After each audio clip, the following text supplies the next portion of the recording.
Welcome to Kenton Teaches. Enjoy the video. In this video, I will compare the Nissan Maxima Turbo versus Porsche models. We'll dive into their core differences, helping you understand which vehicle might best suit your driving desires. We'll explore performance, luxury, and overall value, giving you a clear picture of what each brand offers. This comparison will highlight key aspects to consider when making your next automotive decision, ensuring you are well informed. When it comes to raw power, Porsche typically leads with higher horsepower figures and quicker 0 to 60 times, often achieving it in under 4 seconds.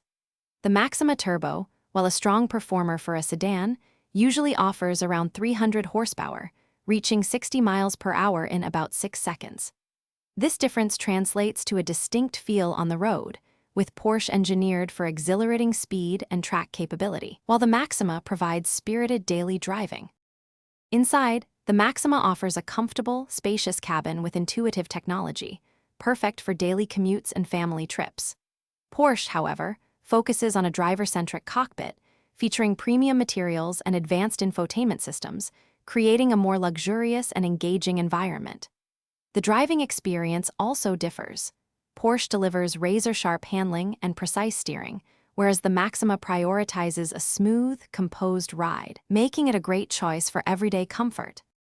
Ultimately, the choice between a Nissan Maxima Turbo and a Porsche comes down to your priorities and budget.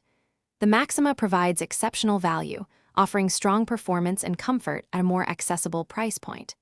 Porsche, on the other hand, represents a significant investment in top-tier performance, luxury, and brand prestige. If you seek an exhilarating, track-ready machine, Porsche is your pick. For a powerful, comfortable, and practical daily driver, the Maxima is an excellent option. Thanks for watching. Please subscribe if this video was helpful.